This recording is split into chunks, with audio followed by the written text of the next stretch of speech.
I won't talk during cutscenes. After the end of World War II, the world was split into two, East and West. This marked the beginning of the era called the Cold War.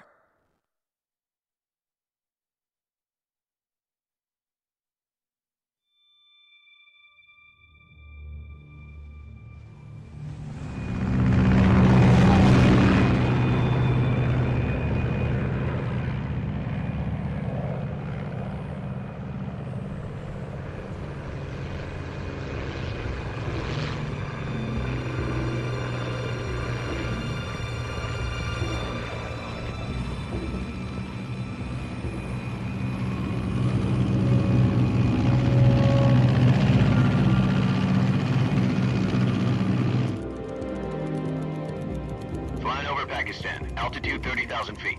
Approaching Soviet airspace. 20 minutes to drop off. Commencing internal depressurization. Equipment check. Arm main parachute. All right. You ready to go? Drop zone still showing a high pressure mass. Cav okay. Good. We've got high visibility.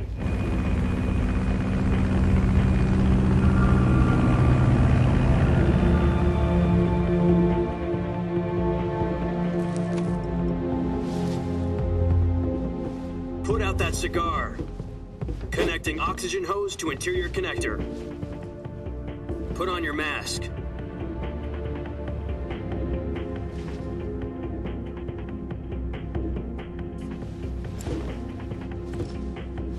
Does this panty waste know what he's doing?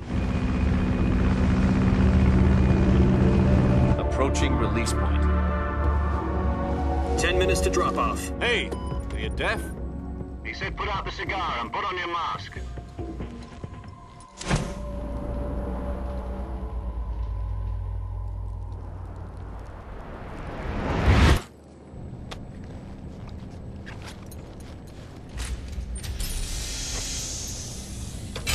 Depressurization complete. Checking oxygen supply. 6 minutes to drop off. Opening rear hatch.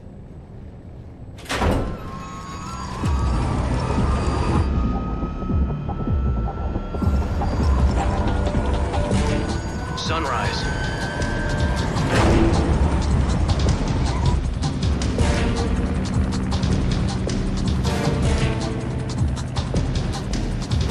External temperature minus 46 degrees Celsius. 2 minutes to drop off. Stand up. You'll be falling at 130 miles per hour. Try not to get frostbite from the wind chill. 1 minute to drop off. Move to the rear. Activate bailout model. This is one for the history books. The world's first halo jump. 10 seconds to drop off. Stand by. Status okay. All green. Prepare for drop-off. Countdown. 5, 4, 3, 2, 1. Spread your wings And fly. God be with you.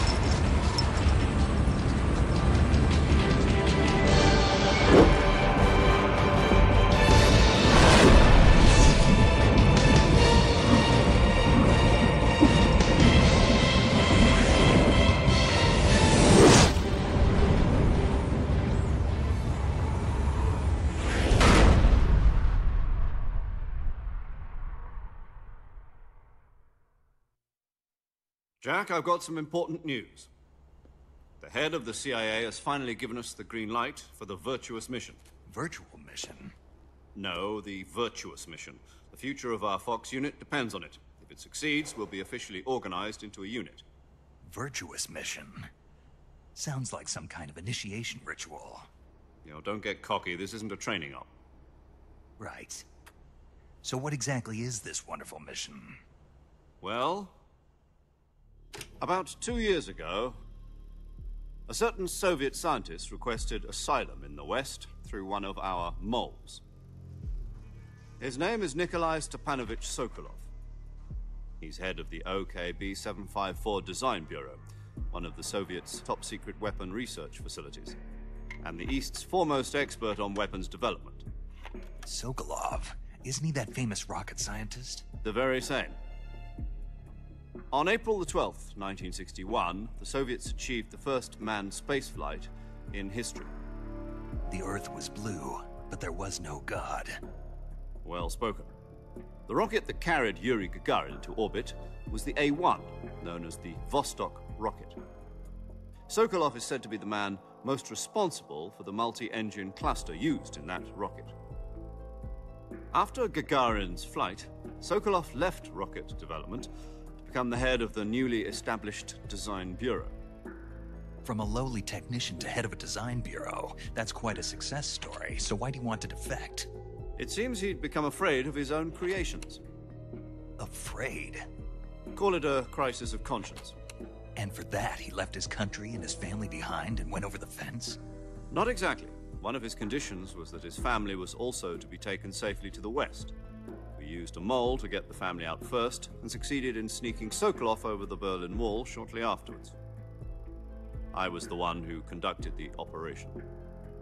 The security on the eastern side was still full of holes back then. Then what? We got Sokolov over in one piece, but the whole ordeal had left him exhausted, and we checked him into a hospital in West Berlin. It took him 2 weeks and more than 600 miles to get from the research facility in the Soviet Union to Berlin. He was in no condition to say anything coherent. And it was only a week later that we had something much bigger on our hands. The Cuban Missile Crisis. October the 16th, 1962, President Kennedy received word that the Soviets were in the process of deploying intermediate-range ballistic missiles in Cuba. The President demanded that the Soviets dismantle and remove the missiles. At the same time, he announced a naval blockade to prevent further missile shipments from reaching Cuba. But the Soviets didn't back down, instead placing their armed forces on secondary alert. Soviet transport ships carrying missiles continued on course towards Cuba. US and Soviet forces went on alert for an all-out nuclear war. Frantic negotiations were conducted through the UN's Emergency Security Council and unofficial channels to end the hair-trigger standoff. Finally, on October the 28th, the Soviet Union agreed to remove its missiles from Cuba. And so the world avoided a nuclear holocaust. But in order to get the Soviets to pull their missiles out, we had to make a deal. You mean the one where the US agreed to remove its IRBMs from Turkey? No. The Jupiter IRBMs deployed in Turkey were obsolete, and we were going to get rid of them anyway. They had no strategic value whatsoever to either the US or the Russians. The Turkey deal was a ruse, a cover story that was fed to the other intelligence agencies around the world. So what did the Russians really want? Sokolov. They wanted us to return Sokolov.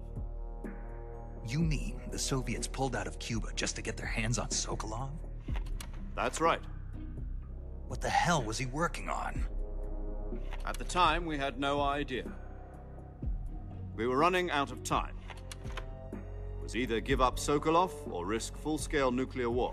In the end, we had no choice. President Kennedy gave in to Khrushchev's demand. The next day, I got Sokolov out of the hospital, handing him over to agents on the eastern side. Sokolov kept on screaming, "Save me," until he disappeared from my sight.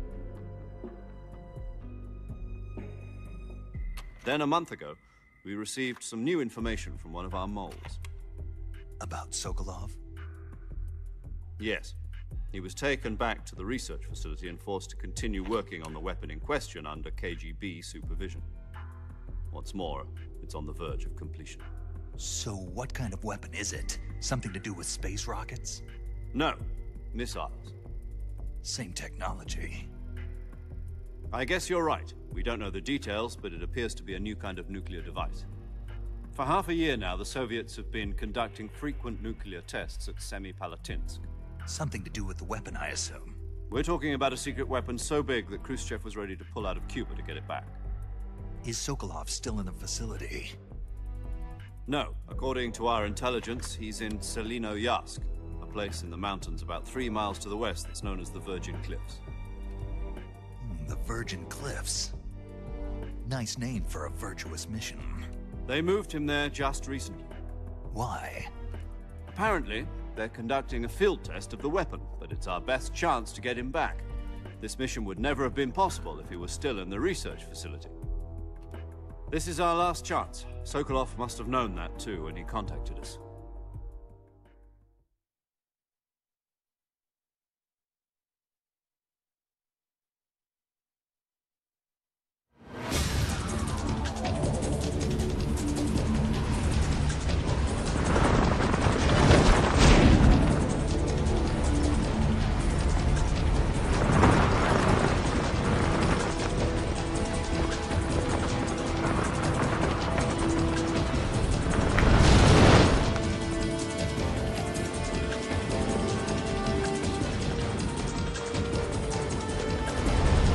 Listen up, Jack. Your mission is to infiltrate Selino-Yask in the Soviet mountains, ensure the safety of Sokolov, and bring him back to the West.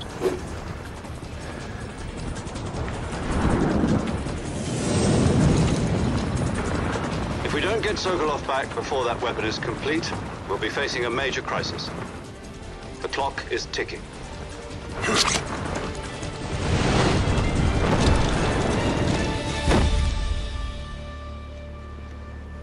Once we've confirmed the rescue of Sokolov, stand by at the recovery point. A recovery balloon will be dropped at that point. Helium will be pumped into the balloon to inflate it. The process takes about 20 minutes. Once it's complete, the gunship's arm will latch onto the balloon and pull it up. The Fulton surface-to-air recovery system. I'm familiar with the theory. Take it easy. It's been combat-proven. Do you think Sokolov is up to it? The shock will be less than during a parachute jump, and the arm can handle up to 500 pounds. So you're planning on going over the border in a single combat Talon? She's equipped with two 6-barrel 20mm Vulcan cannons, as well as two 40mm machine guns. Sounds like she could hold her own against a battalion of tanks. Even with the fuel in the reserve tank, we're facing a 4-hour time limit. If all goes well, it shouldn't take more than a few hours. Home in time for dinner. But if anything goes wrong, you'll be eating dinner, breakfast, and all the rest of your meals in the jungle.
Alright.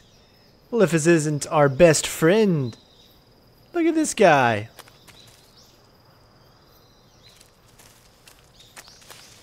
Why, it's Raiden. I didn't know. What's Raiden doing in Metal Gear Solid 3? This isn't fair.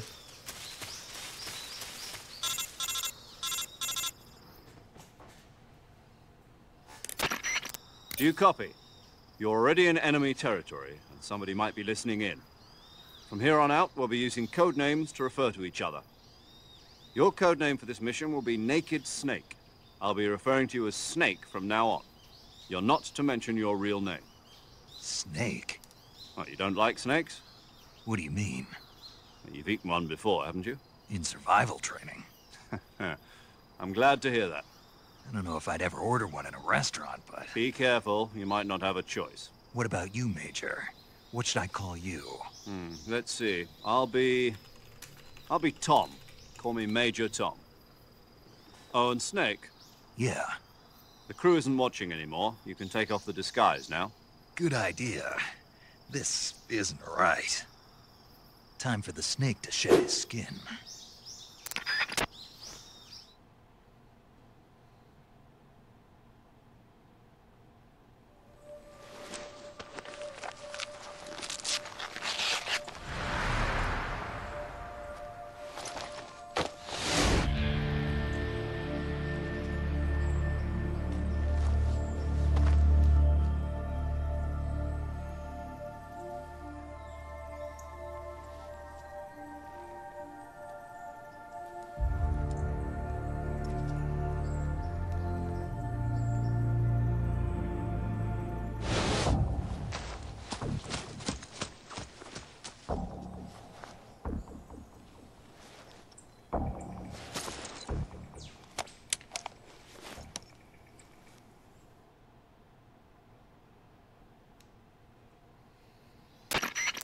Can you hear me, Major Tom?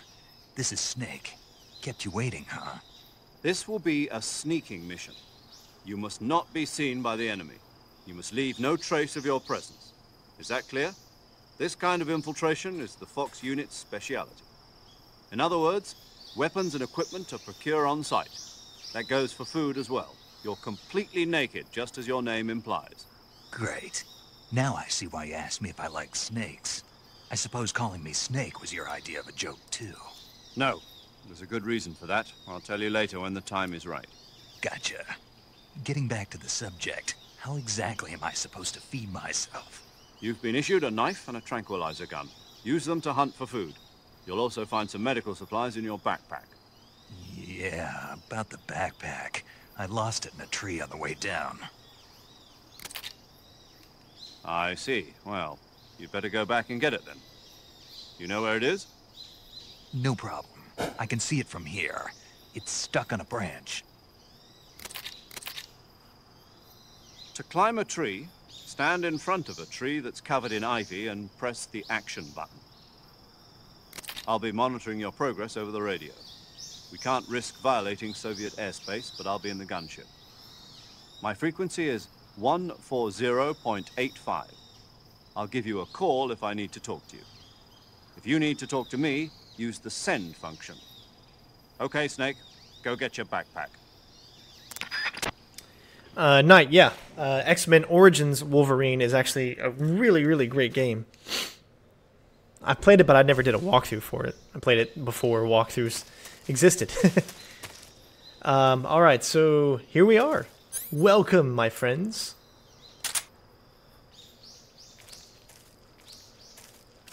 Looks like we got some type of animal down there. What do we pick up? Ooh, a frog. Alright, so we don't have anything yet. So just take a look. First of all, this is the subsistence version of the game, right? So in the subsistence version of the game, there's a third-person camera, as you can see. You can control the camera. It plays just like modern Metal Gear Solid 5 titles, kind of. Everything else is still a little bit weird when it comes to shooting. It's not the same as LT and then RT. But you can also click over to the original, which is this version, that lets you control the camera like at a top-down mode, like the previous Metal Gear Solid games. So for the most part, we always stick to third-person view, except when we need to look somewhere that we can't see. Then you can switch and then use the camera to your advantage so you can like see a little bit further. Alright, but let's continue on here. Low latency is on, yes. So what you're seeing is what I'm doing.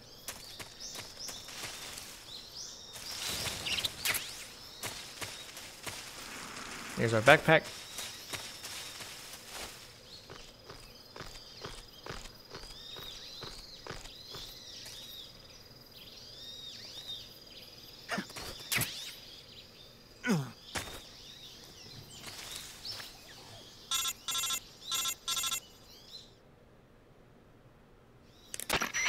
I see you've retrieved your backpack, Snake.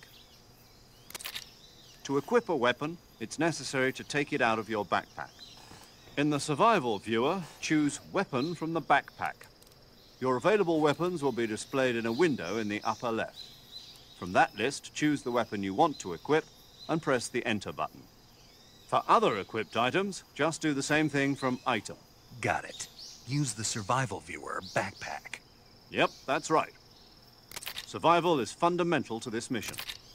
After you've been out in the field for a while, your stamina will start to drop. If your stamina gets too low, it'll affect your performance. You won't be able to shoot accurately, for example, and your wounds won't heal as smoothly. Keep an eye on your stamina so you don't run out. To recover lost stamina, you can hunt for local flora and fauna. You can use either your tranquilizer gun or your knife to hunt. My only weapon is a Mark 22 Hush Puppy tranquilizer gun? That's right. It's been fitted with its own suppressor. However, the suppressor will deteriorate every time you fire. Once its durability reaches 0, the noise suppression effect will be gone. So don't get too trigger-happy with it. The suppressor's durability is shown in the icon. Any weapons and equipment beyond what you're carrying now, you'll have to find as you go. I have to find my own weapons and equipment? Whose crazy idea was this, anyway? Solo covert actions are standard Fox operating procedure. You can't leave any traces of your presence. No weapons, equipment, footprints, sweat, or bodily waste. The same goes for bullets and cartridges, too. Your presence in enemy territory is already a violation of international conventions of warfare. There aren't supposed to be any American soldiers in Russia. It could spark an international incident. You can't let anyone see you. You can't let the enemy know you're there. This is a stealth mission. You're a ghost, Snake, in every sense of the word. And there'll be no rescue if you're captured. The military and US government will deny any involvement in the affair. Then I'll just have to take care of myself, huh? I'm afraid so. You've been given a fake death pill for that purpose. SIS guidelines stipulate that soldiers on covert ops like this one be issued a potassium cyanide capsule. Tape it to your body so you can take it when you need to. How generous of you. Use it if you're taken prisoner by the enemy. It'll send you into a state of false death for a short time. Fooling them into thinking that I'm really dead. So, how do I come back to life? Just take the revival pill. You mean that thing they put in my tooth before the mission? That's the one. But be careful. If you remain in a state of false death for too long, nothing will be able to bring you back. Remember that. I'll keep it in mind. You said this was a solo mission, right? Right. I guess that means I can't count on any reinforcements. Correct. The mission rests entirely in your hands. A real one-man army. Relax. There's a support team ready to back you up over the radio. Who? I'll introduce them to you. This time, survival is of utmost importance. The first member of the support team will be in charge of monitoring your physical condition, acting as a medic, so to speak, as well as recording your mission data. She's a member of Fox as well, and she's here on the gunship with me. She? Hello, Snake. I'm paramedic. Nice to meet you. Paramedic. As in a medic who comes in by parachute. Aren't you going to tell me your real name? Are you going to tell me yours, Mr. Snake? My name, huh? It's John Doe. And they call you Jack for short. You're a regular Captain Nemo. A name means nothing on the battlefield. After a week, no one has a name. What's your name? Jane Doe. Very funny. I wasn't joking, but I'll tell you my name only if you manage to make it back alive. My frequency is 145.73. She's also in charge of recording your mission data. Whenever you want to save, send a message over the reserved save frequency, 140.96. So saving lets me record my mission data. That's right. It also records the state of your health. Good to know. There's one more person I want to introduce you to, Snake. Huh? Speaking of snakes, you remember the boss, don't you? A legendary soldier and your mentor. Actually, it was the boss that got the DCI's authorization in the first place. She's going to be serving as Fox's mission advisor. The boss is? She also helped me plan this mission.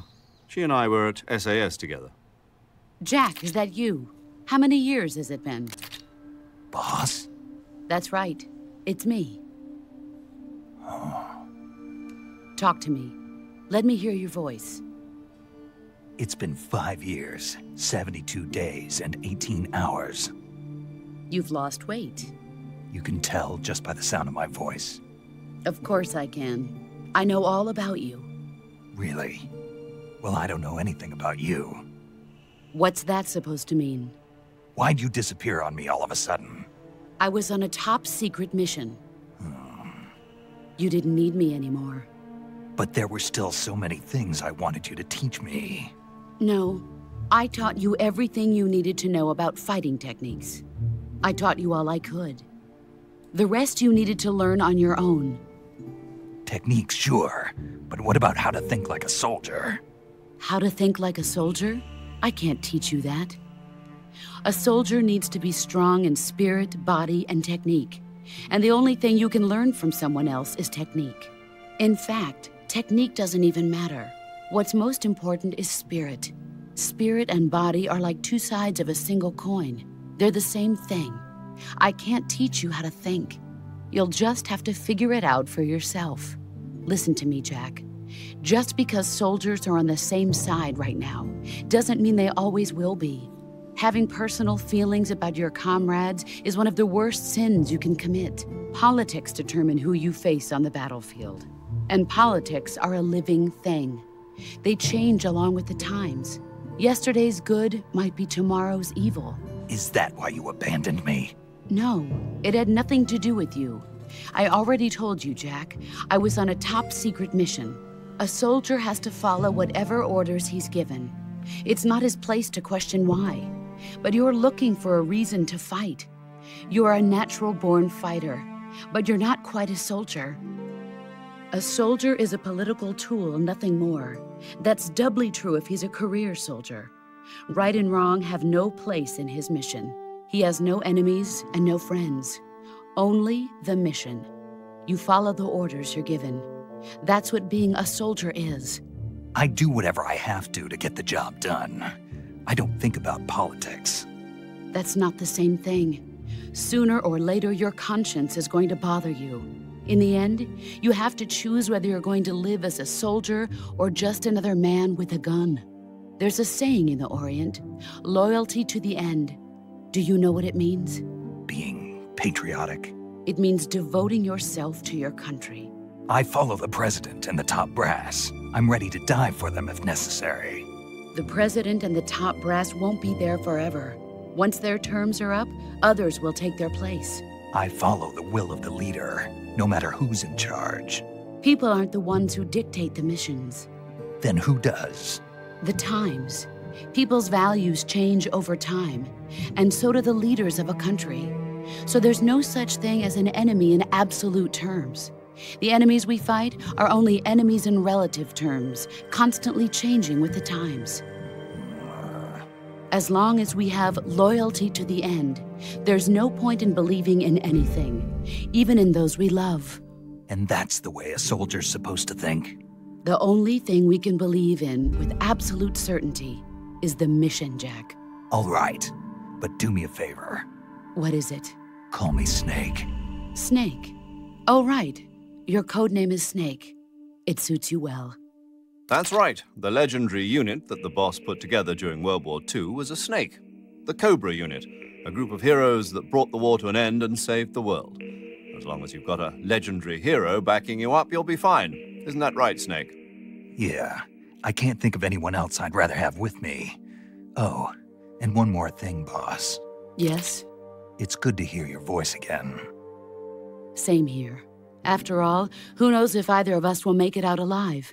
Snake, you are always best at urban warfare and infiltrating buildings. But this is the jungle. Survival is going to be key.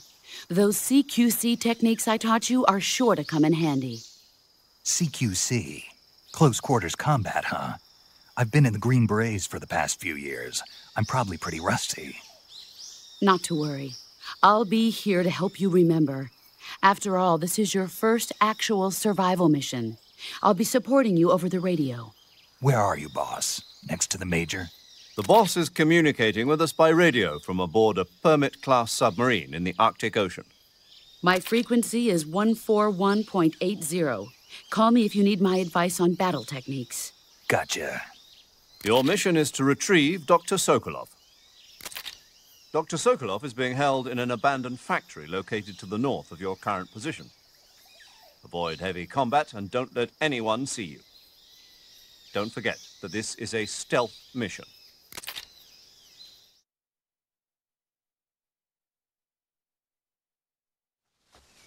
Snake, try to remember some of the basics of CQC.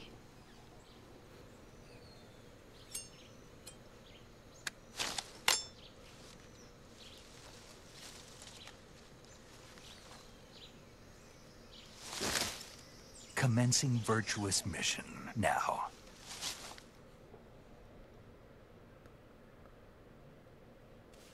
So it only took 45 minutes before we get into some actual gameplay, but that's why we love the Metal Gear Solid series. Because the story is just so well thought of. You can tell that Kojima really wants to be a movie director. Alright, so first off, we're going to get into our camouflage. We're going to go with Tiger Stripe. And we're going to go with Woodland.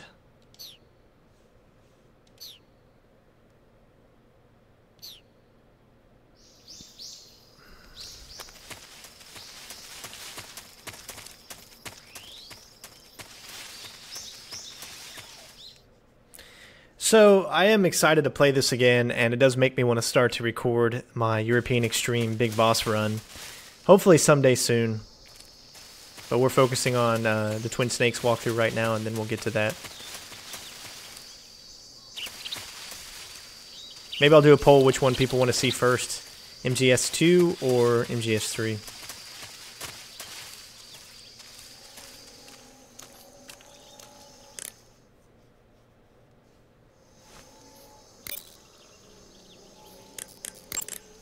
Camouflage is an indispensable tool when you're sneaking through the jungle. To use camouflage, first press the Start button to go to the Survival viewer. Then select Camouflage and press the Enter button. Select Uniform to select Battle Fatigues, and Face to select Face Paint. Choose battle fatigues that match the surrounding environment. The most effective camouflage is attained by selecting fatigues that blend in with the environment. Camouflage patterns that stand out in your surroundings will attract attention. You know how many of these conversations are missed because a lot of people don't necessarily listen to them all the time? Snake, be careful of that swamp. What's dangerous about it? It's a bottomless swamp. A bottomless swamp? Yes. The mud in that swamp is highly viscous. It will stick to your body like tar. It will be impossible for you to swim. If you get swallowed by the bottomless swamp, you won't be able to escape on your own. Once you sink down to about head level, you'll be trapped for good. Make sure you get out before that happens. So, I have to make sure I don't sink too far. Got it. Snake, wait. There's more? Yes. What? Crocodiles. Crocodiles? Yes. Crocodiles. Like the reptile. That's correct. More accurately, they're Indian gavials. What are crocs doing deep in this forest? You'll have to ask Paramedic about that one. Paramedic? Yes. The Indian gavial is a crocodile that originally lived in freshwater regions in India and Nepal. Why are Indian crocodiles way out here? They're captive crocodiles that were brought here for research purposes but escaped and became wild again. Indian gavials are large creatures. Adult males grow to over 6 meters in length. You'll never catch one alive, even if you use the tranquilizer gun. Got it. So, how do they... Taste? Yes, I did look into that. You know what they always say. Tastes like chicken. Sounds delicious. But be careful when capturing an Indian gavial. Normally they're cowardly creatures, but the ones in the forest there are belligerent. Apparently they attack humans. What do you mean? They weren't the direct subject of any serious research, but some think they may have become violent as a side effect of the atomic research that was conducted nearby. Hey, alright, we got a subscription. Thank you for subscribing. J Sandal 92, new subscriber sub hype. Thank you so much. It means a lot to me that you're helping me keep this stream alive, and I truly do from the bottom of my heart appreciate it, and I will try not to let you down. And hopefully, if you want to, go check out my YouTube channel as well. Maybe you've already been there, but again, thank you so much for that subscription. And we're going to continue on here. So the reason that I wanted to play this is because if you were going through this game for the first time and you didn't, go to the codec here and you had no idea what was about to happen, then you were going to be in a world of pain here. Because, and I'll demonstrate, as you go through this, you'll see that you're going to even in the very small, look, even right here where it looks like how on earth could you go all the way down. It can happen. So you need to be very careful. So as you can see, we've got a head here. So stay as close to there. There's also another one inside right there. Now the trick about actually getting around these, I know there's like sound from following, or from subscribing, but not from following. Look at all the, isn't that beautiful? Look at this game. It's great. All right, he moved. So let's take this opportunity and go. There you go. And that's how you can get around pretty much a very difficult and tough section for a lot of people in the beginning. I think I died in this section a few times by when I first played this game, just by not knowing exactly what it is and how to deal with it. So that's why it's important to play those codec calls because it lets you, you know, kind of understand more about the game. So it's a win-win situation.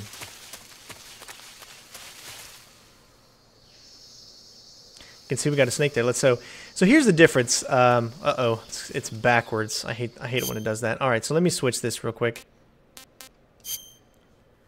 So you want for me? See, I don't know why it did why it did that. Okay. Hopefully that made it stay. There we go.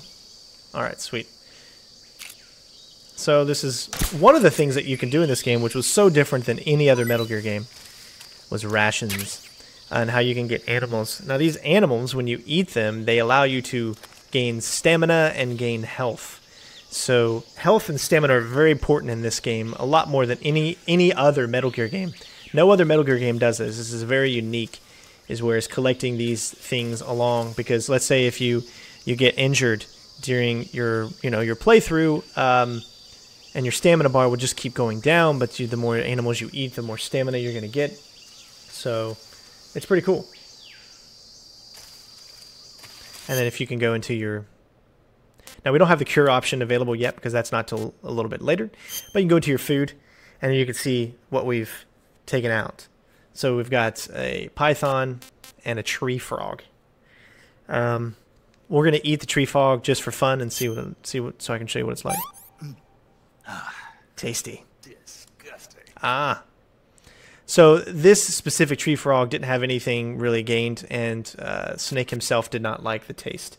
Sometimes you'll see videos of him eating, like say for you. Tasty.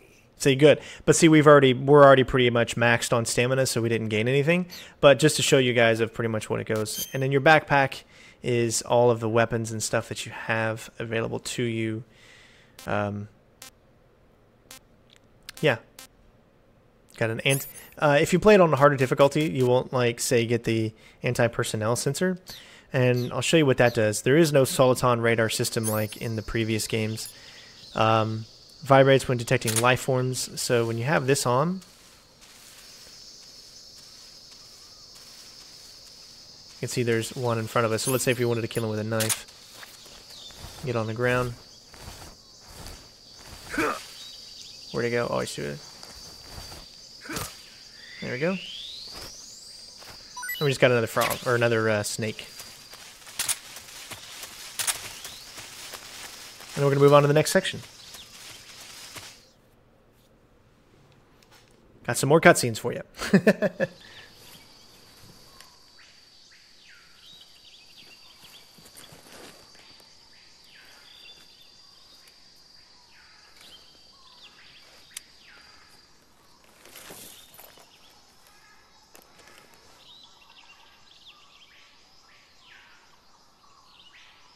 Major, I've spotted 2 enemy soldiers.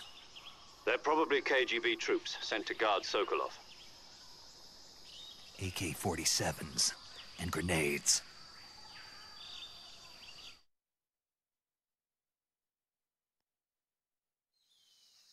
Snake, your presence in Soviet territory is already a violation of international law. We can't let the Kremlin find out that the CIA and the American government are involved. Contact with the enemy is strictly prohibited. Don't engage them in battle either. This is a stealth mission. Got that? The Major is right. The point of this mission is to sneak through the jungle without being seen. The success of the mission depends on how well you use your camouflage.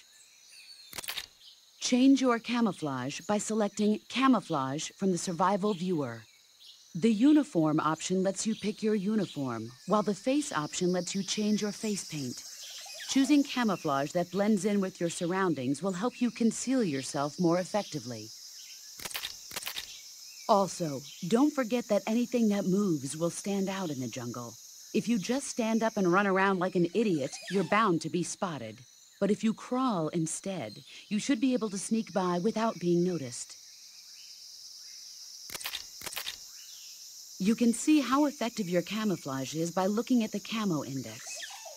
The Camo Index shows how well your current camouflage blends in with the surrounding area. The higher the value, the harder you are to spot, and vice versa. The key is to make yourself one with nature. Keep that in mind as you go along, okay?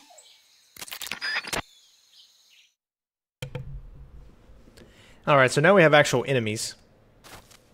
And I'm going to show you how the save system kind of works here.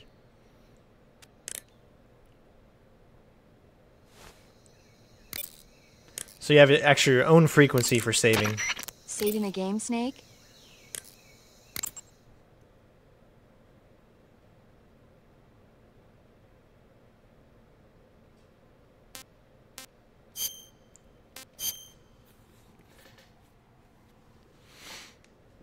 And you'll get a nice little conversation with paramedic. Hey, Snake, you ever heard of Godzilla, King of Monsters? No, what is it? It's a movie. You haven't seen it? Nope. It's about this monster called Godzilla, who grows to an enormous size in a nuclear test and goes on a rampage in Tokyo. Nuclear test, huh? Then the Marshall Islands must be crawling with giant monsters right about now. It's just make-believe. Maybe that's why my pants have been so tight lately.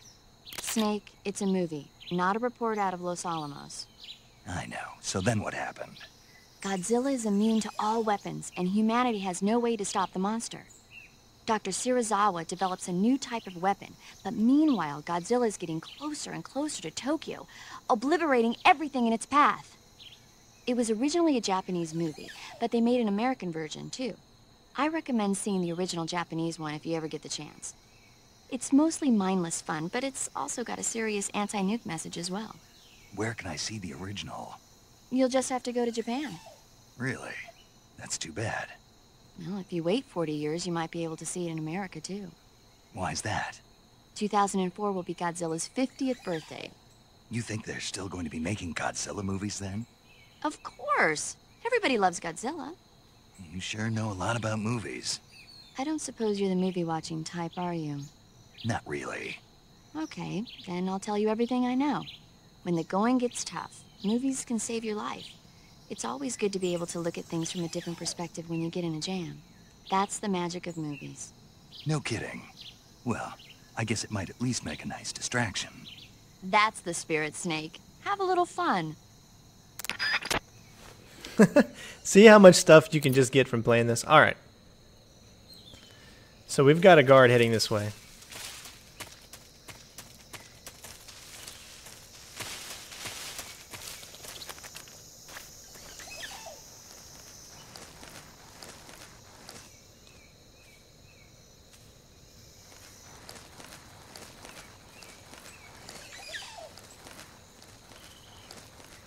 You can see your different, like 80% in here, 85. Now you can also check your backpack or your camouflage to see which one actually works the best. As you can see, woodland is the best as well. It looks like in this situation, leaf would be the best. So you can switch to leaf, and now you got a 90%. So you're pretty much invisible here.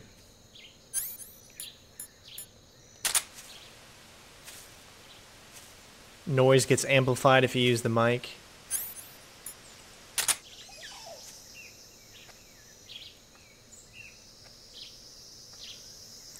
And as you can see, they've got like normal patrol patterns.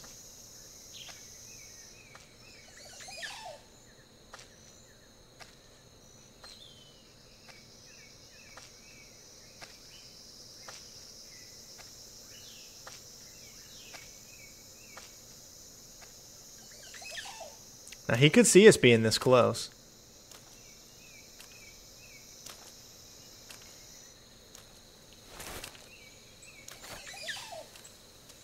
And now we're stalking. Can grab him, get some information out of him. Answer me. We won't hand over Sokolov. Speak. Let go of me. Speak. We won't hand over Sokolov.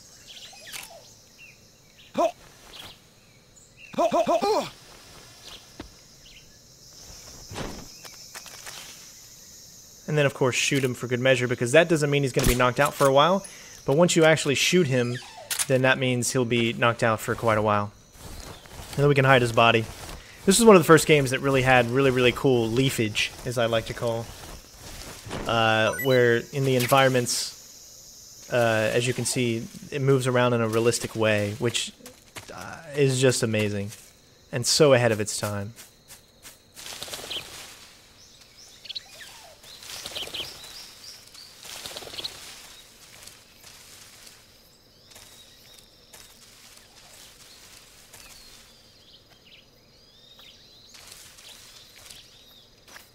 Now, the only thing is there's no crawling.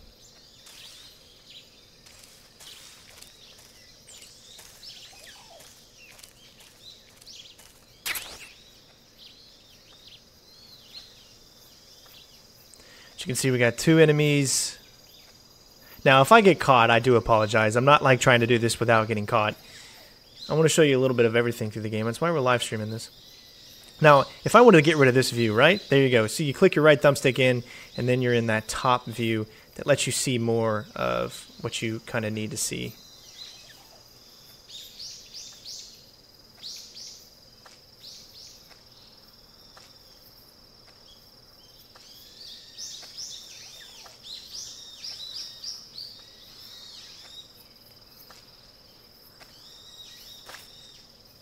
Now, I don't know if he's going to see me when I do this here, but we're going to find out.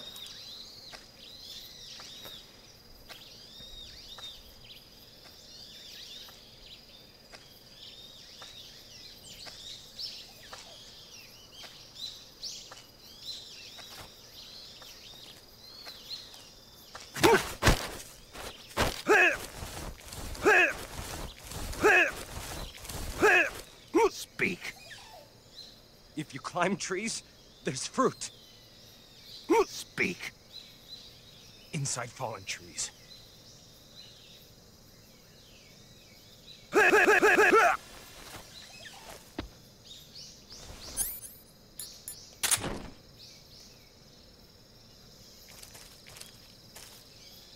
And again, just to make sure that we always... It's a little bit... It's not as modern using the controller.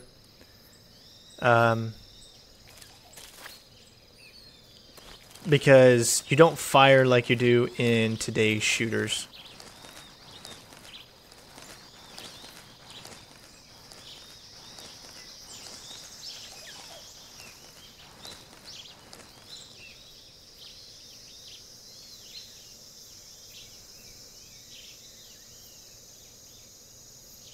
And see, like it's hard to move sometimes.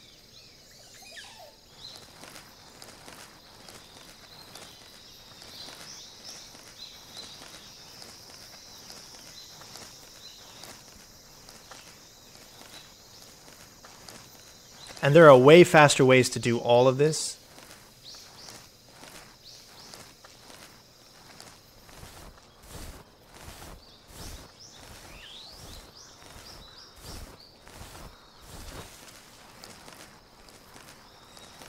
All right, and we can move on to the next section.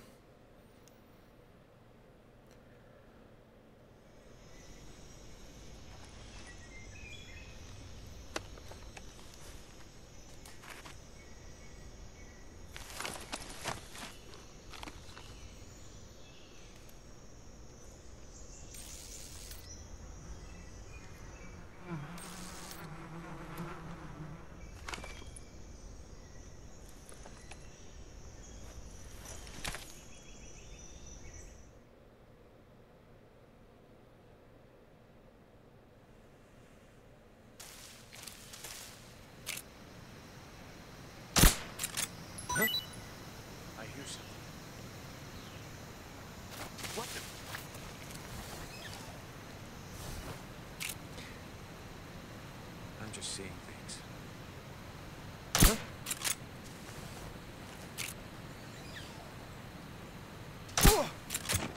All right, so you're going to see here that you can actually see they're too far away. So there is a limit to what they see. Now, supposedly you can shoot that what I just shot right there and be able to have him go running, and they also drop stuff.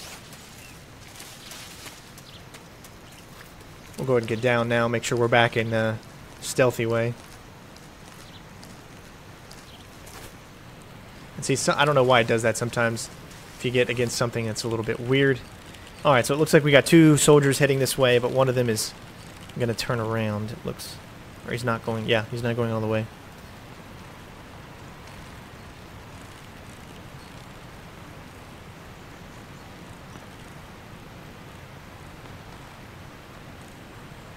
Yeah, so with stalking, it's all done on the D-pad, meaning like the whole D-pad is made for nothing but moving very, very slowly.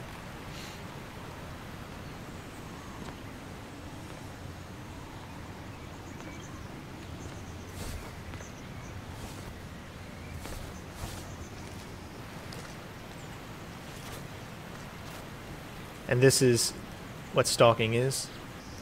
As you can see, you can get by without him even seeing you. Now, obviously, you don't want to go too far, as he's still walking there.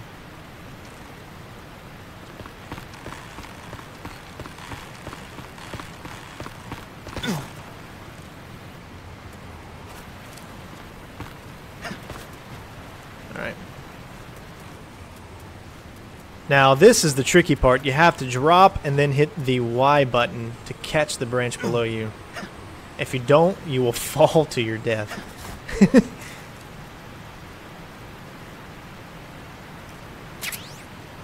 I picked up an M16, as well as pentazamine, I think it's called.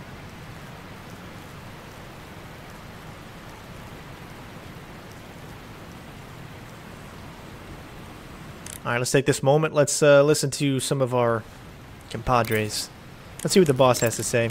It's going to be tough to cross over that suspension bridge without being seen by the enemy.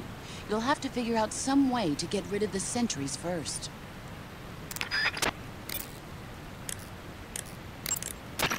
A suspension bridge, is it? If you cross that, you'll be revealed to enemies in every direction. To cross the bridge, you'll have to do something about the enemies in the area first. You could put them to sleep with a long-range tranquilizer shot, or you could get in close, lure them to you, and take them out. Use a first-person view attack to hit enemies from afar, but be warned, if you don't take them out in one hit, your cover will be blown. When attacking from afar, it's crucial that you hit a vital spot dead on. To lure an enemy to you, deliberately make a noise or throw food at him to get his attention.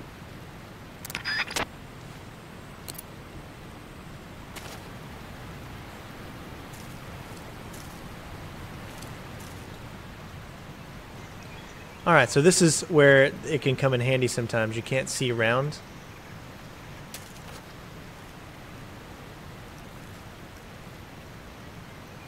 So now that we see him,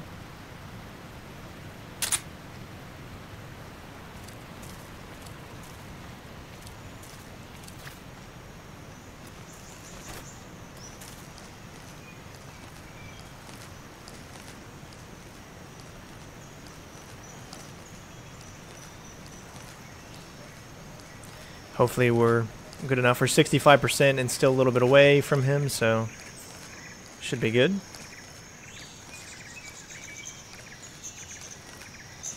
Now the next section, if I remember, can be really, really tricky.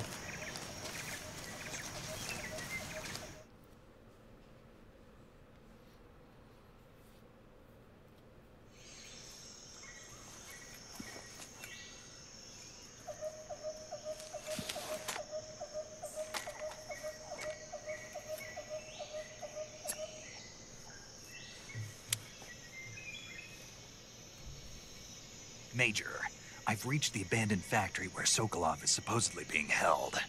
This place is a dump.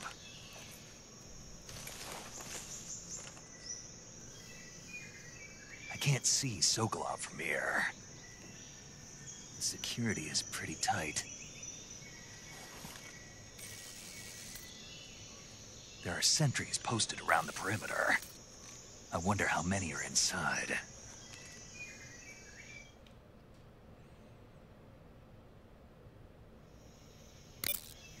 Your objective, Sokolov, is inside the factory. They should be holding him in a room in the northeast section. Northeast section. Got it. Be careful. Your mission is to bring Sokolov back alive. He must not be exposed to any kind of danger. Do not approach Sokolov while in the alert phase. Right. Oh, and one more thing, Snake. You mean there's more? No, it's just that when you get to Sokolov, I want you to tell him something from me. And that is? Sorry for being so late. Is that all? Yes. Understood. Beginning my approach to the target. And this is probably where I'm going to screw up. Because it's been so long.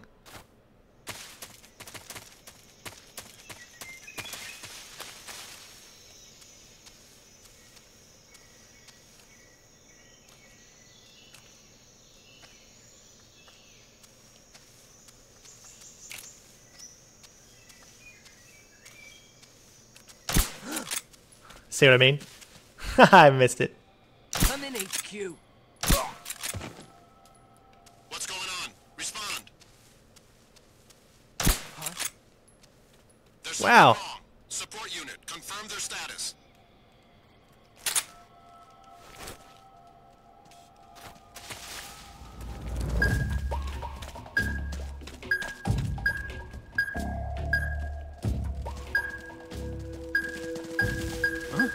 Oh, geez. What was that? I knew it. I was going to mess that one up. All right, so I just prefer to die so we can try that again.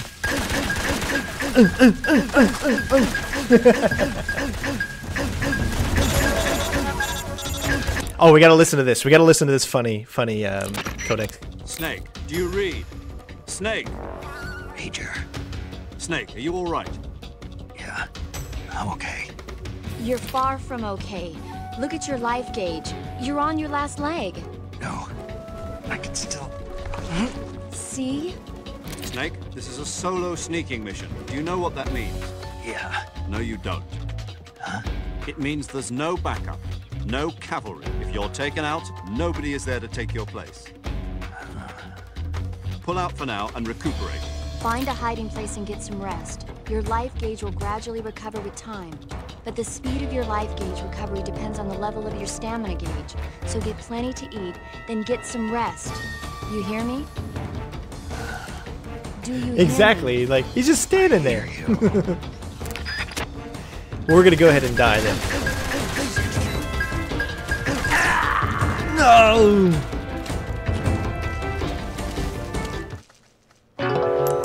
Okay, next I'm going to show you...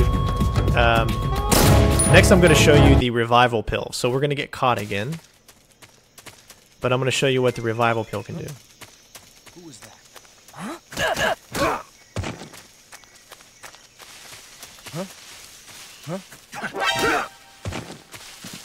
Okay, so we're caught. They're shooting at us. Now watch what happens. We're going to go and take the fake death.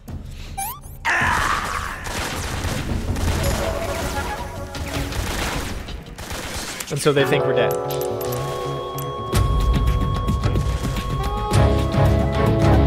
Someone will come and check on us. He'll be like, he's dead. Everything's normal. As you can see, give it a second, everyone goes back to normal. And then you would just click the revival. And you're back in the fold. Look at this. We're back. I mean, that's, to me, that's one of the coolest inventions or something that they could have put in this game, right?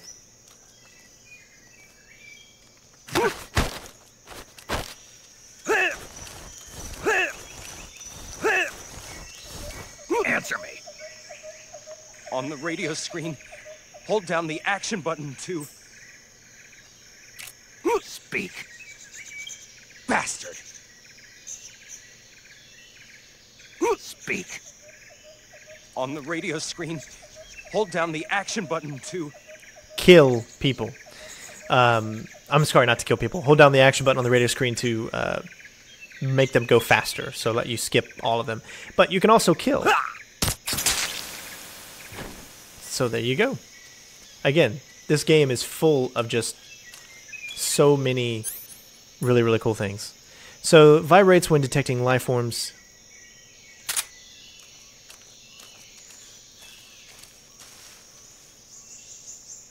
Got that guy down there.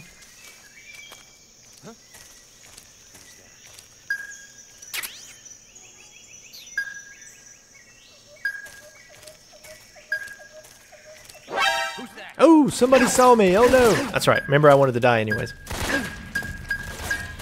So that way we can start this whole thing over again. They take forever to actually kill you, though. Does this panty waist knows what he's doing?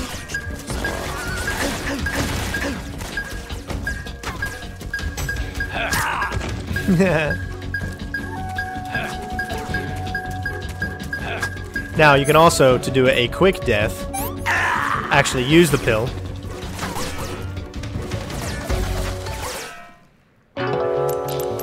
And click continue. I mean, I showed you different things just to show you.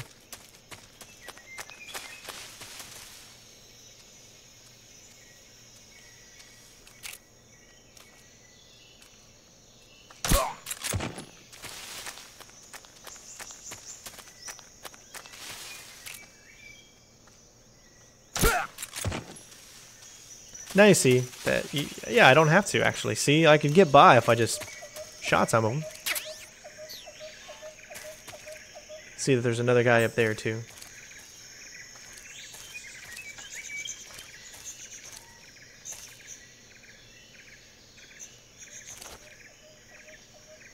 See how that lets you see?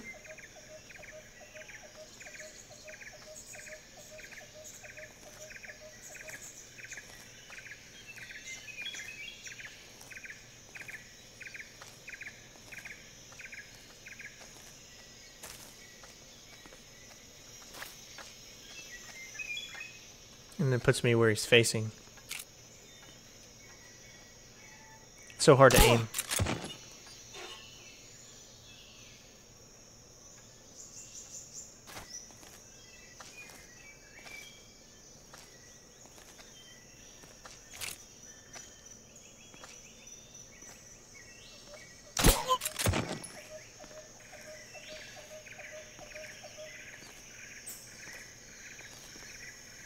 Because you don't know where they are.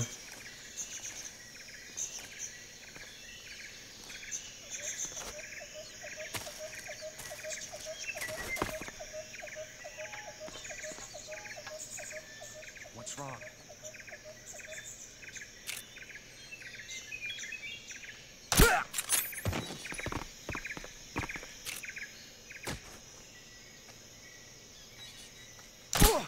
What's wrong?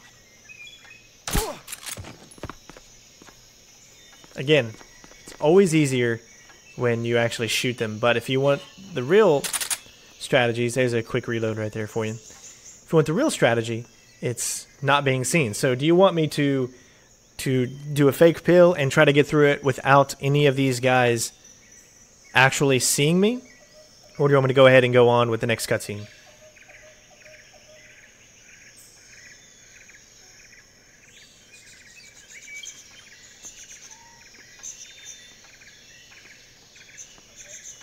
I'm gonna let you guys choose. I'm always non-lethal, you guys know me.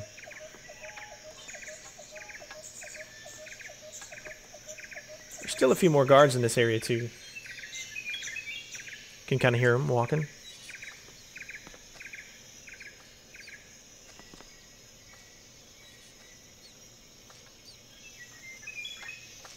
Alright, I'm gonna go ahead and go in. Yes, when I do the walkthrough, we'll figure a strategy out that doesn't take anyone out, hopefully. Remember, there's also going to be even more guards than there was in... Actually, you know what? I mean, you don't have to. You can always take out guards. It's not a big deal. Yeah,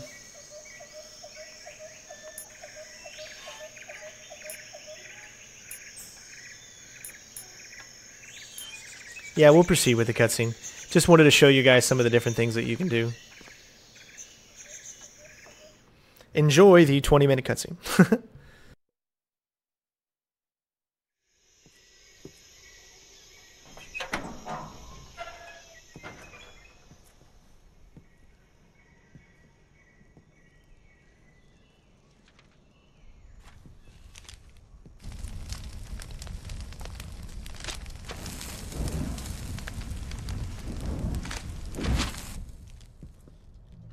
You must be Sokolov. Are you one of Volgin's men? You'll never get it from me. No. I'm a CIA agent. I've come to escort you back to the other side of the Iron Curtain.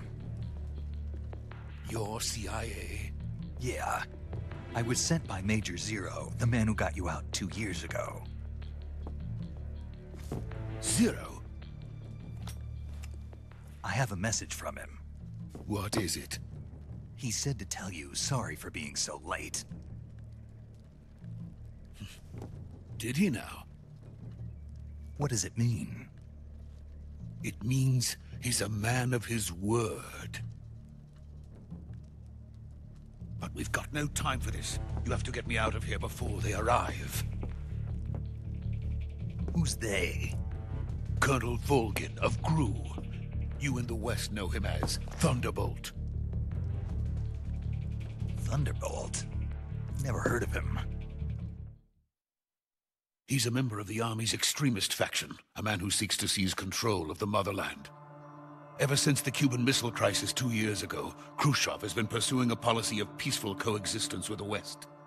Despite resistance and criticism from hawks in the army and the provincial authorities, Khrushchev has managed to suppress the opposition so far. But the failure of his agricultural policies has put him in a precarious position. And on top of that, the tragedy last November.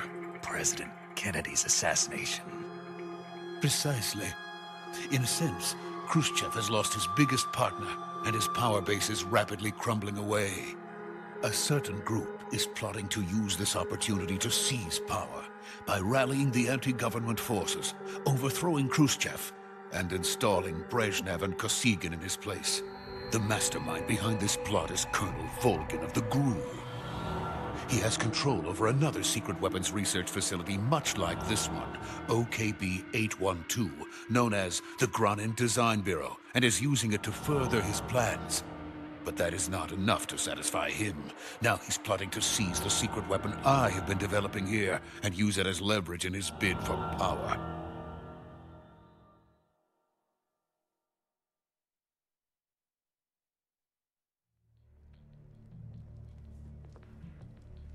The intelligence says that they are going to make their move during the test.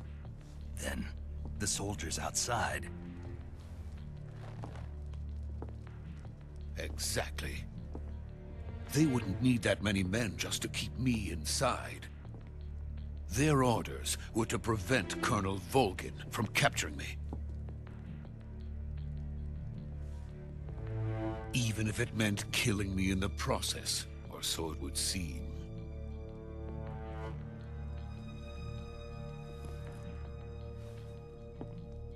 Volgin will come. I'm sure of it. You must get me out of here before then. Leave it to me. By the way, your Russian is superb. Where did you learn to speak it? From my mentor. Is that so? America's truly a frightening country. Having second thoughts? No. I have no love for this place. Let's go.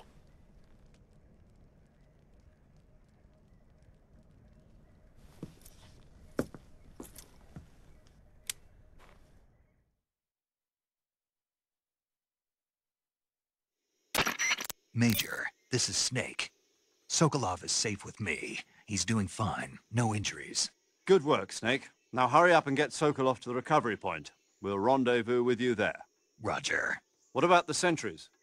I had to kill them. There was no other way. But no one will know we were involved. I see. What about the boss? We lost contact with the boss some time ago. What happened? It's probably just a weak signal. Just hurry and get Sokolov out of there.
Freeze!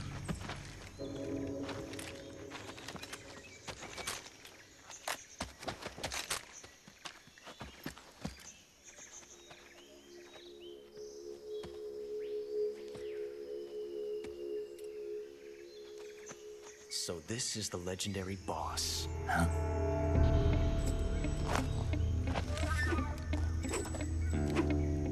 Huh?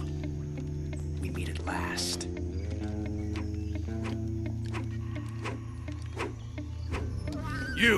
You're from the Ocelot unit of Spetsnaz. Huh. What's a GRU soldier doing here? Soldier?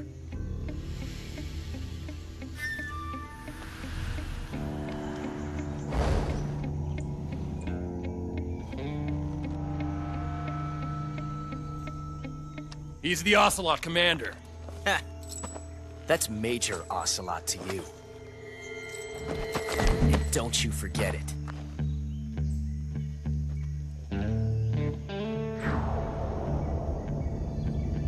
Sokolov is ours. Now get out of here. And Ocelot never lets his prey escape. What?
I can't say it feels good to kill a comrade, even if it is for the GRU. Sokolov, take cover.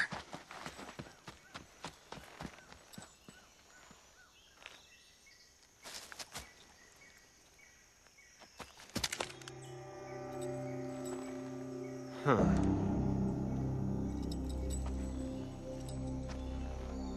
You're not the boss, are you?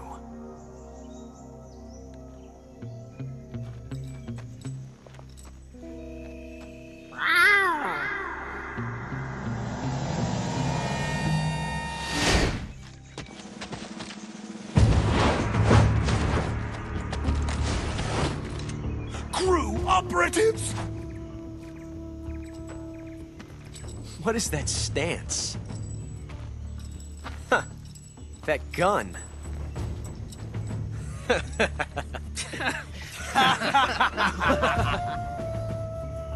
If you're not the boss, then die.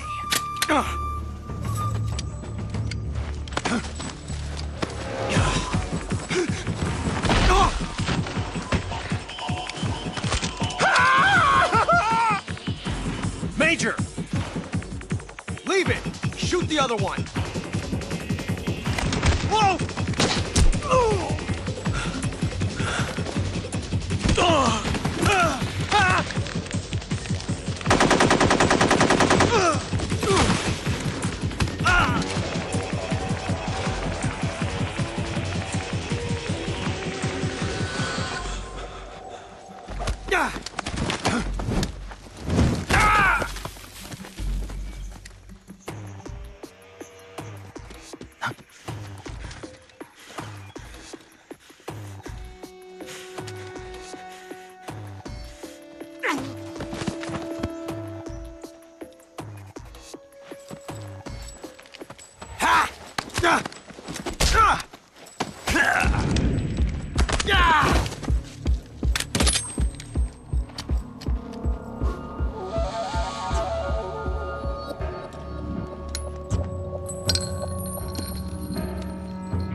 You ejected the first bullet by hand, didn't you?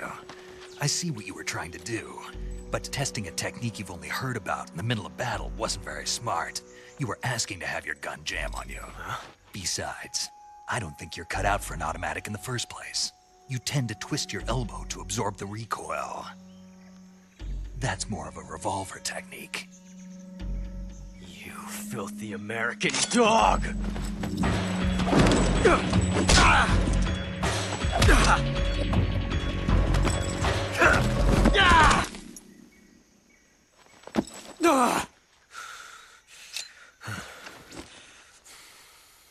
But that was some fancy shooting.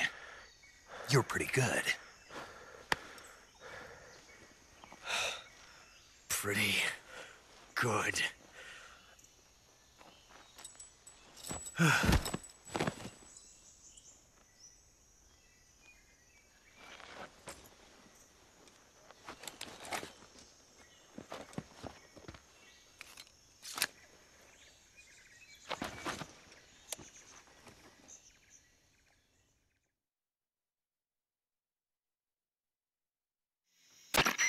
Major, do you read me? I read you. Snake, you all right? I've run into a few snags. These guys were after Sokolov too. Apparently they were taking orders from a GRU colonel named Volgan. A GRU colonel? Part of an internal Soviet power struggle, according to Sokolov. Something between the KGB and GRU. Between Khrushchev's supporters and Volgan's. Sokolov was being guarded by the KGB and hunted by GRU? Snake, it sounds like this could be even hotter than Cuba. I don't like it. Something about the whole thing stinks. I agree. You'd better hurry. Sokolov ran off by himself, but I'll catch up to him. We're counting on you.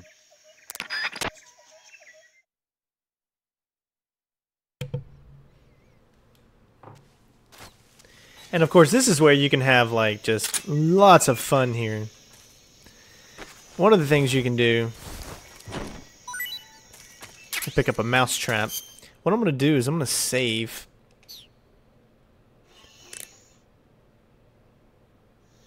Because I want to show you something really cool, but you can only...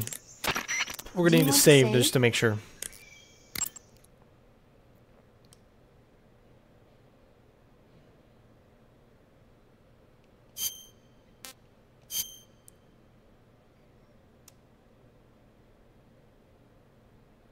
I know, I'm really excited for Injustice 2, because Injustice 1 was a good walkthrough on my channel, and people enjoyed it. Do you know the creature from the Black Lagoon?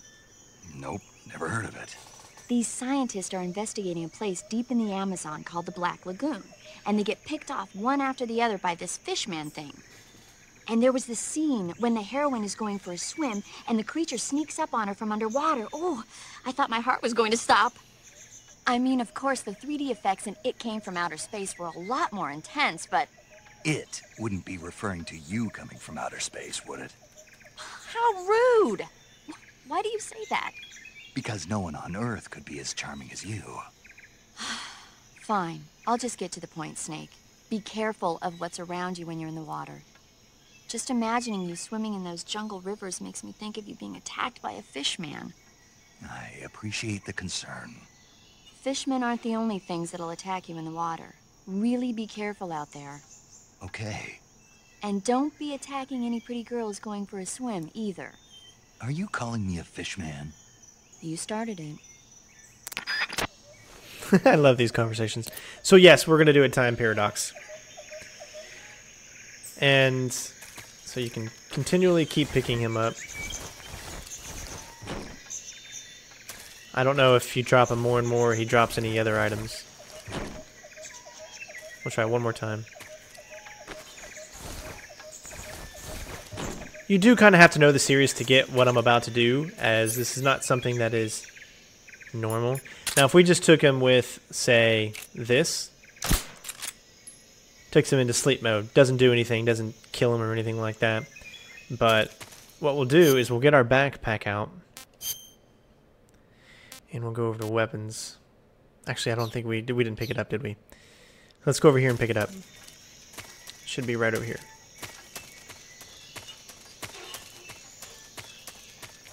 Did we pick it up?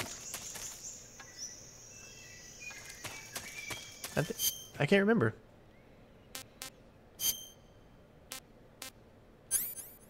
Yeah, we did. Okay. Shotgun to the face.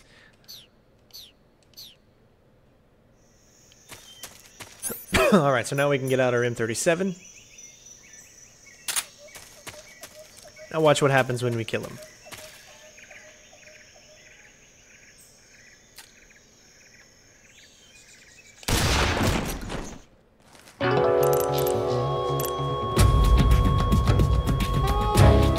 Snake, what have you done? You changed the future. You've created a time paradox. Now, for those of you that don't know, that voice is Colonel Campbell instead of Major Zero. And the time paradox means because Ocelot's one of the biggest characters in Metal Gear. He's been in pretty much every Metal Gear game. Metal Gear Solid game, should I say. Except for Peace Walker. I don't remember him in Peace Walker.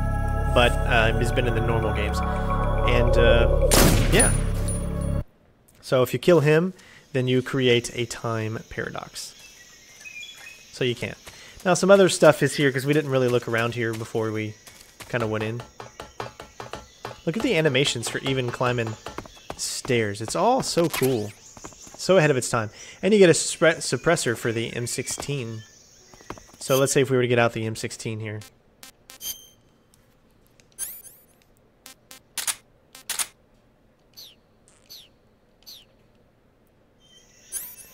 And we go to the M16, and we can equip the suppressor. Oh, we can kill these guys. Now you notice how it's not one of those that you can actually... It's so weird how it does this. You can't... I think you can aim it, but I'm not really sure how. See what I mean? Like, every single time you put it out, it automatically fires.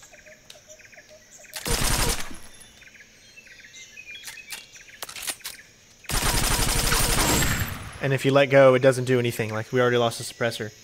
But you can't just aim it normally like you can with your... the MK22, right? We can go into this mode. We hold it down. It doesn't fire until we let go. So we could go in and shoot people, and then it's just a one-shot thing.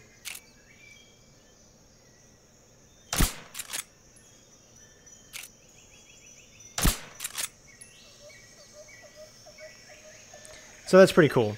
Let's see what else. You can switch it. Y button toggles your firing mode. Does that change anything at all? Let's find out.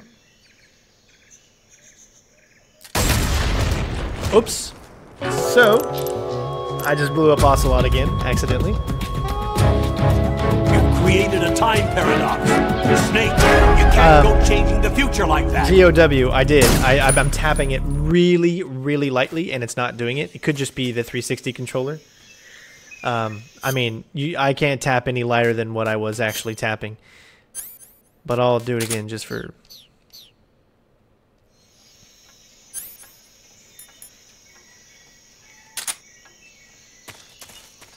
So I'll tap it very, very lightly. See? Very lightly. I mean, I'm barely pressing it. Barely. Oh, nope. Barely. Oh, nope. Barely pressing it. Come on, come on. Wait. Oh, nope. You can't. So the best way to actually aim would be to use your scope. And now, wherever you're aiming, that's actually where you can shoot. So if I wanted to aim at this guy, so I know my scope is aimed right there. Well, then we know as soon as we let go, we know exactly where it is. So, but as far as you can't aim, it just won't do it.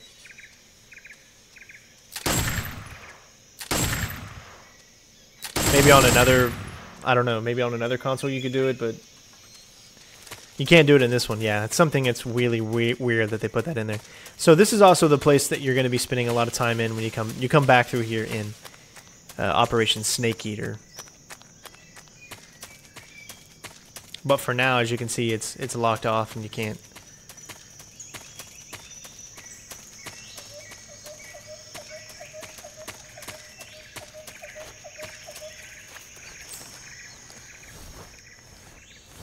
This will take you underneath the place that we just were. I don't think we can get in there just yet. Yeah, we can't go up there. Look at the little mousey. Sucks because you can't aim. Aww.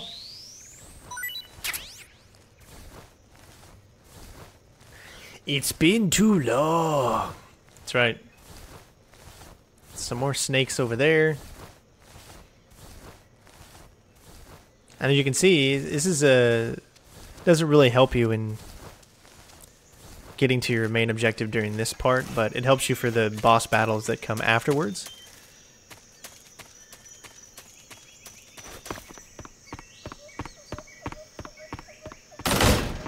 So underneath the bed, that's where the thing is, but you'd have to move the bed. You do that later on. So you remember you've got the lockers. And some lockers will have different things in them. Well, this one doesn't right now. But when you come back here, it'll have, I think, thermals, maybe? Alright, so let's go ahead and move on now. I don't think you can get in these. Nope. Some lockers are lockers you can get into, and some are not. You can tell by how small they are. What's this? Meds. No, I don't know if there's a... What is it called? A carotene? Or a... which is a little froggy thing. I can't remember where they are. But as you can see, they'll pretty much stay dead. Alright, so now let's get on a good uniform for the next cutscene. Which is a really, really long cutscene.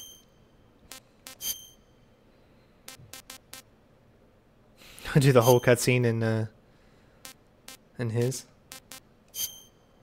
Just go splitter.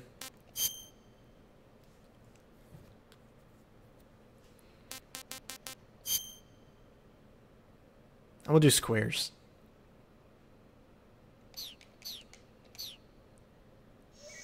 Now notice our stamina. Look at our stamina. See how it's down? So this is where you can go in, eat some food. Let's see how this is. Not so great. You get some stamina recovery though. And this is probably not going to be really good at all. And now we're pretty much full. That's tasty. That's tasty. Alright. And now, pretty much once you get back over to this section, it's going to start the long cutscene, so enjoy, guys. And I'll talk to you once it's over.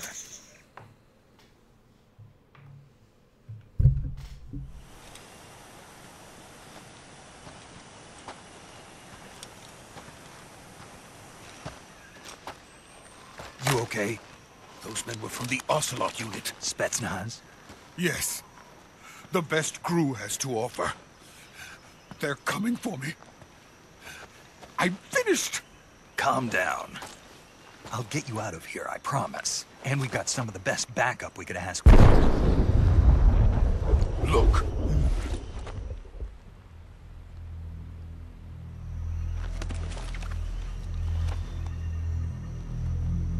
That's what they were making you build? Yes. The Shagohod. The treading behemoth. A tank capable of launching nuclear IRBMs. It can launch nuclear missiles from that kind of terrain? Oh, yes. And without support from friendly units. A nuclear-equipped tank capable of operating solo.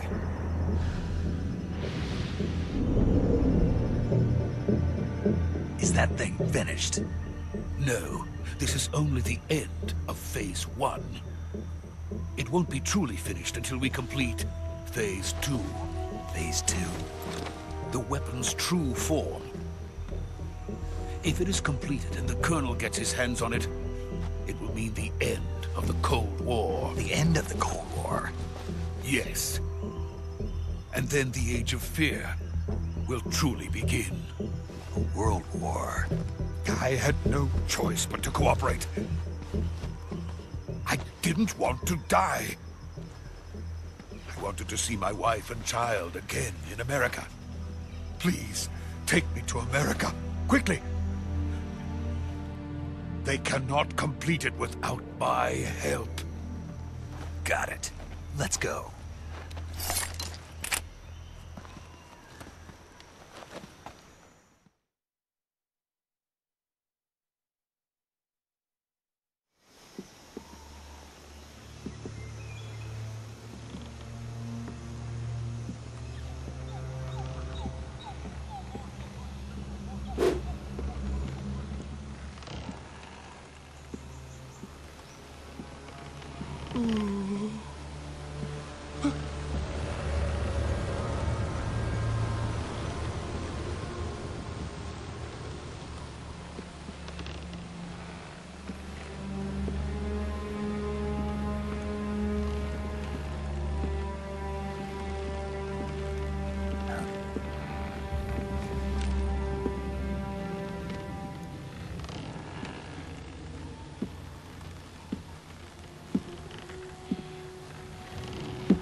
Boss?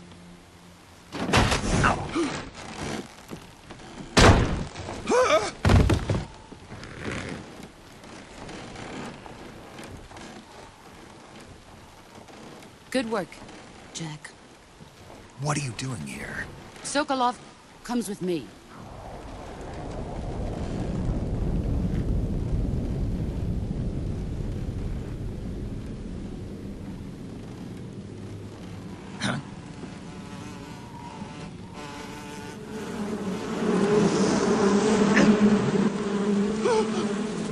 Hornets!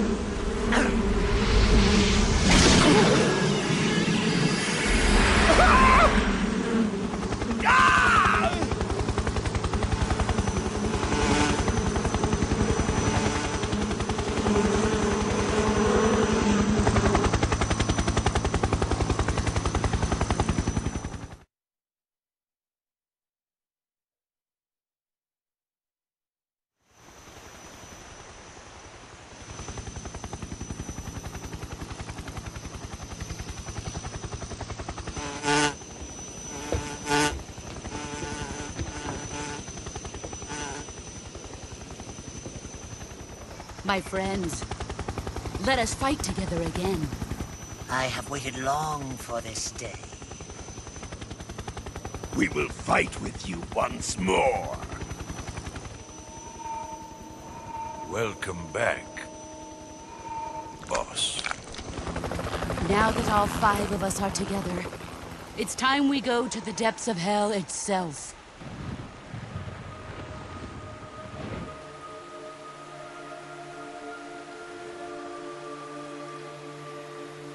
It's raining blood. Is he crying?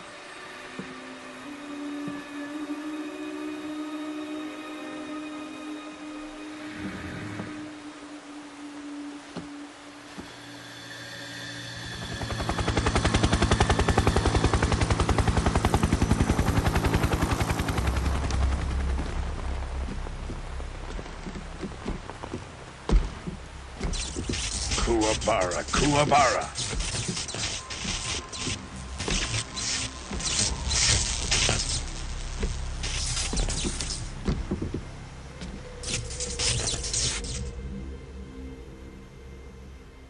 Ah, what a joyful scene. Colonel Vogan. Welcome to my country. And to my unit.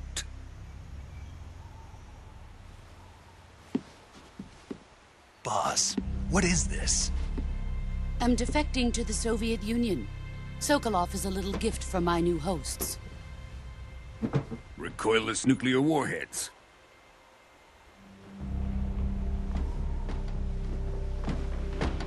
These will make a fine gift for me. This can't be happening. Who is he? Another one of your disciples? Are we taking him with us? No, this one is still just a child. Too pure for us Cobras. He has not yet found an emotion to carry into battle. What are you talking about? Think you can pull the trigger? Huh?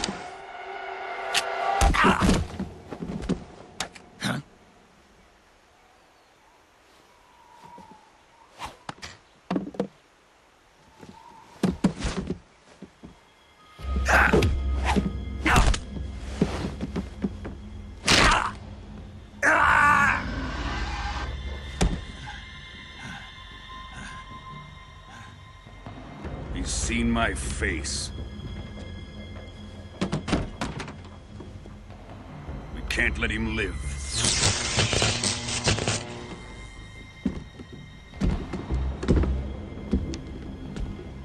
If Khrushchev finds out about this, we're finished.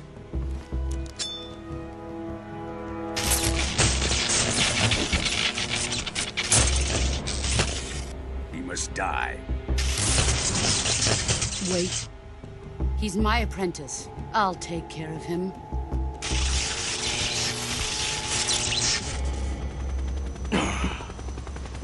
Jack, you can't come with us.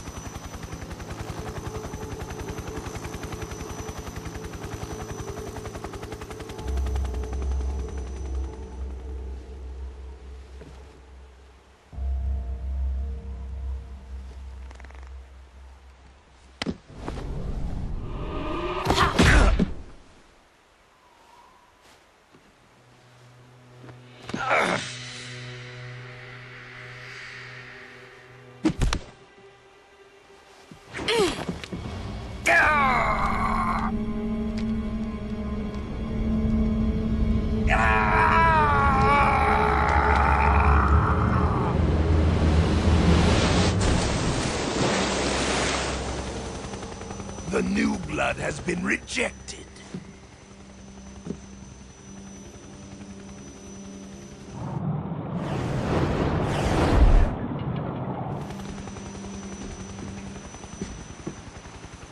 Are we done here? Now, on to Sokolov's research facility. Shagohod is ours.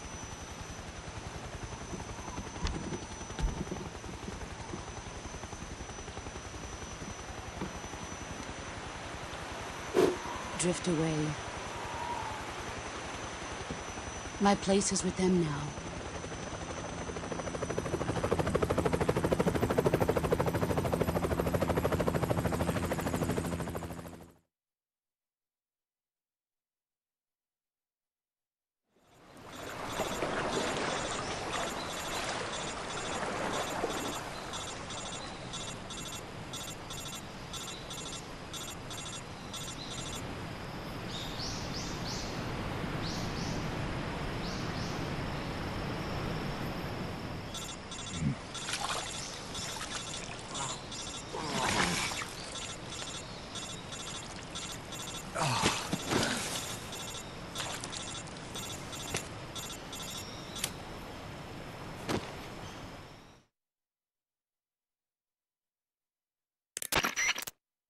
Snake, can you hear me? Yeah. Just barely. Snake, listen to me. You need emergency medical treatment. Can you move? You've got to get those wounds treated. Hang in there. All right, let's get you fixed up. Paramedic? Okay, Snake. Just relax and it'll all be over before you know it. Stay with me. I've seen people in worse shape before. Think you can handle it? Major. The boss. She's defected. We'll talk about that later. First, we've got to get you patched up. Okay, here we go. First, open the survival viewer with the start button. If you select cure, you can start the treatment. Healing is divided into treatment using medicine with the item window button and surgical treatment using the weapon window button. Your injuries include a fractured left elbow and rib bone and lacerations on your upper arms, right elbow, and abdomen. They need to be fixed using surgical treatment. Move the healing cursor with the left stick to the affected part of your body. Once you've selected the affected area, hold the weapon window button and use the left stick to select the medical item and then press the enter button. With this method, you can use items to help your recovery process.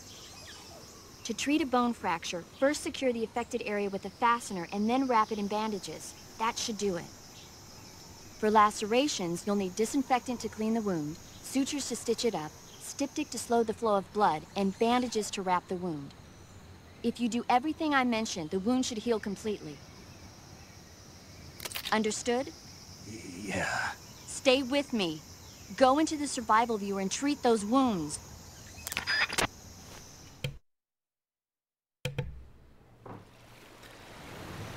All right.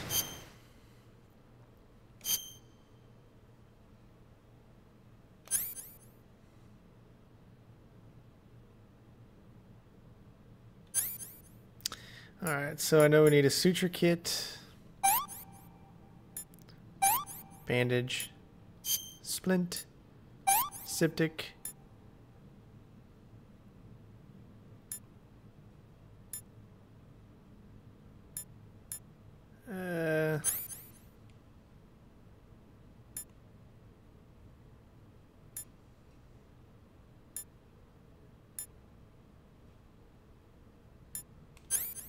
What I used to do is just literally do that over and over again.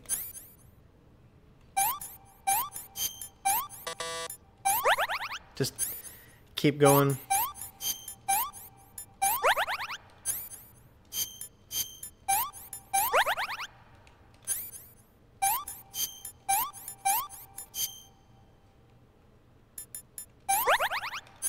Last one. There you go. Easy peasy lemon squeezy.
Good job, Snake.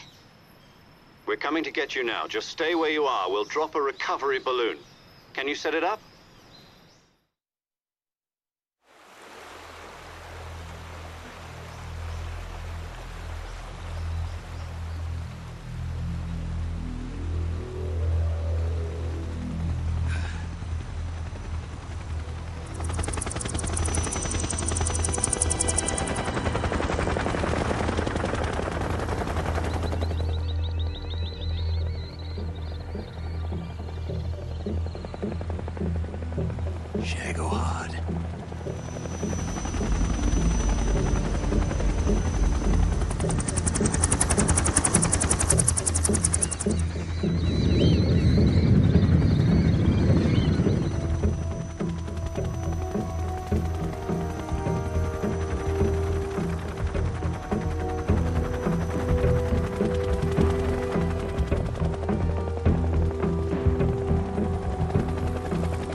Excellent.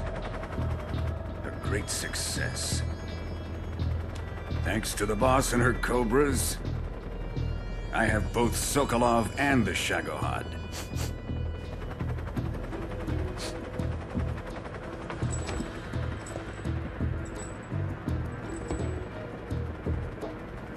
What are we going to do with the girl? Who is she?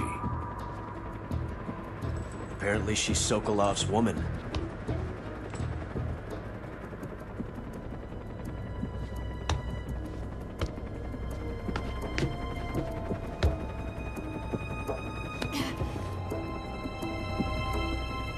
Nice catch. I'll take her. Not so fast, my dear.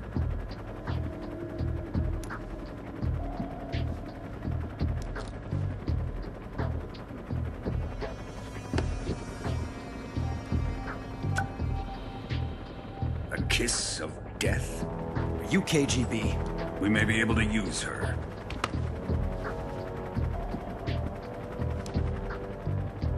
She has spunk.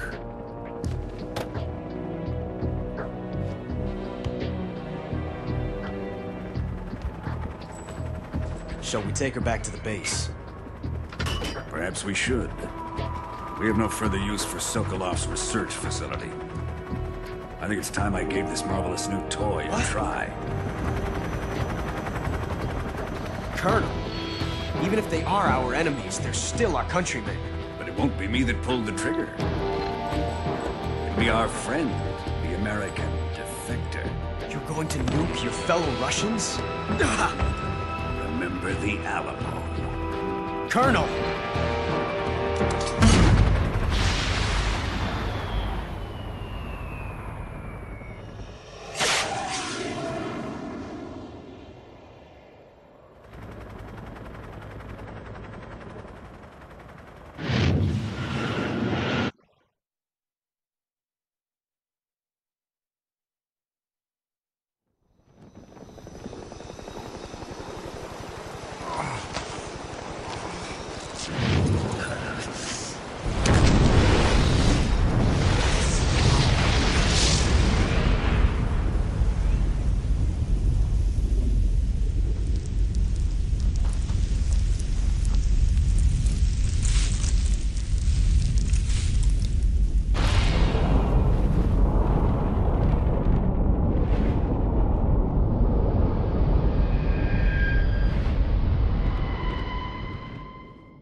Silence through the night. What a thrill. I'm searching and I'll melt into you. What a fear in my heart, but you're so supreme. I give my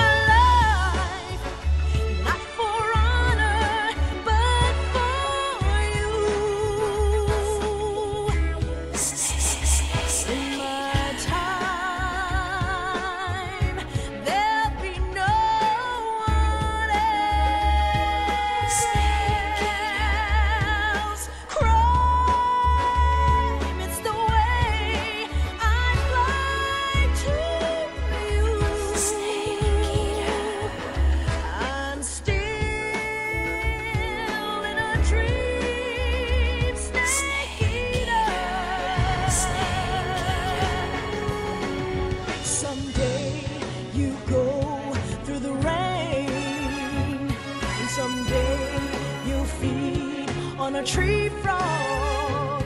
It's ordeal, the trial to survive.